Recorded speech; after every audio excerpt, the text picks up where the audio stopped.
ایک نماز اشراق کی نماز ہے، اشراق کی نماز کے جس کے بارے میں باقاعدہ روایت کے اندر اسے حج اور عمرے کا پورا پورا گویا کہ ثواب مل جاتا ہے۔ اشراق اور چاش کی نماز، دو دو رکعتیں بھی اگر آدمی پڑھ لیتا ہے تو اشراق و چاش کی یہ نماز اس کی ہو جائے گی۔ اور اگر چاش کے لیے وہ افضل یہ کہ 12 رکعتیں، اچھی بات ہے، روایت میں 12 رکعتوں کا تذکرہ بھی، 2 رکعت اشراق کی، 12 رکعتیں زیادہ سے زیادہ جو بیان فرمائی وہ چاش کی فرمائی کہ جب سے وہ سورج نکل آتا ہے اس کے 20 منٹ کے بعد یہ ٹائم ہے، تو آپ اشراق کی نماز پڑھیے پہلے 2 رکعت،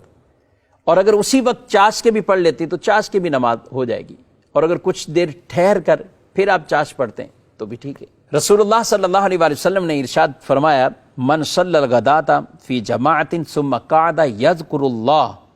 حتی تطلع الشمس، کہ جو شخص صبح فجر کی نماز جماعت سے پڑھے پھر بیٹھ جائے اللہ کا ذکر کرتے کرتے کرتے کرتے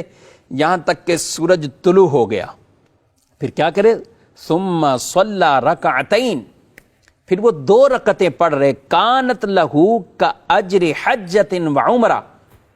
اس کے لیے حج اور عمرے کا ثواب ہے، حج اور عمرے کا ثواب ہے۔ اور رسول اللہ صلی اللہ علیہ وسلم نے اسے بیان فرما کے کہا تامہ تامہ تامہ، یعنی پورا پورا پورا پورا حج عمرے کا ثواب اسے مل جائے گا۔